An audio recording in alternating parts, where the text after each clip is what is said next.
అప్పుడు లోపల లొల్లి పంచాయతీలు అవి ఇవి అవుతా ఉంటాయి. చిన్న లాజిక్, మనం బ్యాచిలర్గా ఉన్నప్పుడు ఇక్కడ బ్యాచిలర్గా ఎంతమంది లైఫ్ లీడ్ చేసారు? బ్యాచిలర్గా ఇంతకుముందు ఒక రూమ్లో ఉండి ఫ్రెండ్స్ అది ఇది.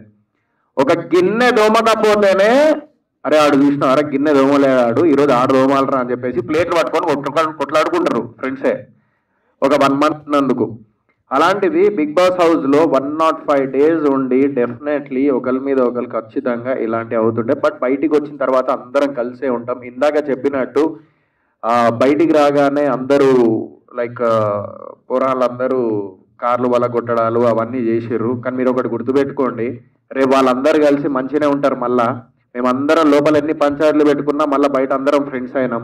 సో అలాంటి షోనే బిగ్ బాస్ షో. మీరు బయట బాగా లైక్ మనసుకు తీసుకుంటారు, బట్ బయటికి వచ్చిన తర్వాత మేము మనసులో ఏం పెట్టుకోం.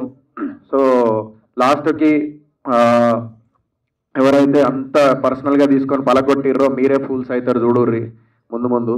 సో నేనైతే అట్లా పలగొడితే, నేనైతే మా ఫ్యామిలీ ఉన్నప్పుడు అట్లాంటి పలగొడితే నేను డైరెక్ట్ కార్ వెనక గేరు ముందడి గేరు వేసుకొని ఎక్కించి పోయేటోడిని. సో వాళ్ళు మంచోళ్ళు కాబట్టి వాళ్ళు సైలెంట్గా ఉన్నారు, నేను మంచోడిని కాదు. సో అలాంటివి చేయకండి, ఎందుకంటే మీకు పేరెంట్స్ ఉన్నారు, మీ ఇంట్లో ఆడపిల్లలు ఉన్నారు. సో నెక్స్ట్ టైం అలాంటివి చేయకండి దయచేసి.